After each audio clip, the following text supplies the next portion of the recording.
it looks like those 50% tariffs, which were scheduled to go on hundreds of items, will not. Although there's still some negotiating to be done, and there's a deadline that we're coming up against midnight tomorrow, where that will be either those tariffs will be further delayed, or we will have a deal that takes them off the table. So not just your hockey equipment, but lots of other things too. Things that home builders and industrial manufacturers in the U.S. Might be interested in, stuff like plywood, certain cement items. There's consumer goods. It was this sort of mixed bag of things that the U.S. put out there and said, we're going to hit all these things unless you start negotiating. And on the face of it, at least, that pressure tactic seems to have worked.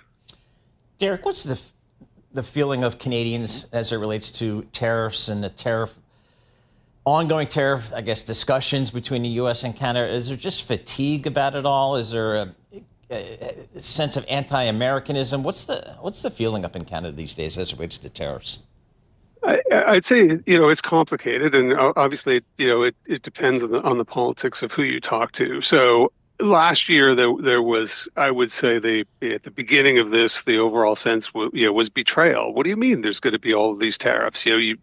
Trump signed a trade deal with Canada in his first term. That deal is not very old, So I would say it's now a little bit more mixed. That sense still exists. There are still anti-American signs and bumper stickers out there. There's also some fatigue.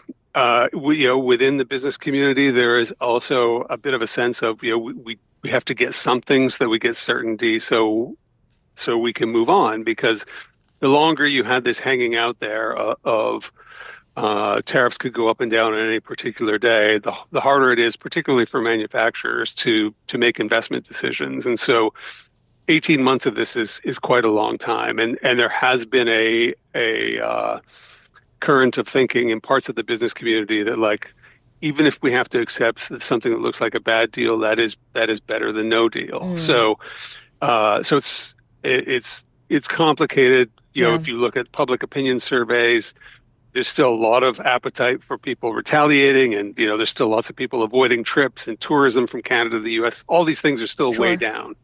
Yeah.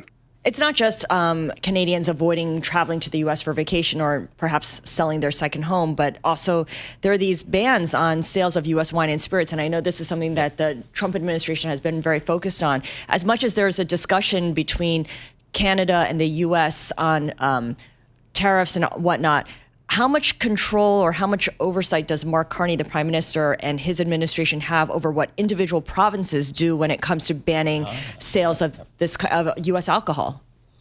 I mean, the provinces control that, but Carney certainly, he's got moral suasion, and that's what he's trying to exercise. He met with the premiers of the provinces yesterday to kind of outline, some of the broad terms of the deal. We don't know how much detail he got into because the deal is not done yet. Aspects of this are still being negotiated. He can't actually force the Premier of Ontario or the Premier of Quebec to put that stuff back. But what he can say, and what we believe he is saying, is, if you don't put it back, our whole deal is going to fall apart, because that thing was such a visible, in your face kind of countermeasure. And the reason that the provinces did it it's actually one of the few levers they had, right? Provincial governments, they can't do tariffs. They don't control the border, but they do control that. And that's why they went down that route. And it clearly bugged the U.S. side. And that's why they stuck with it.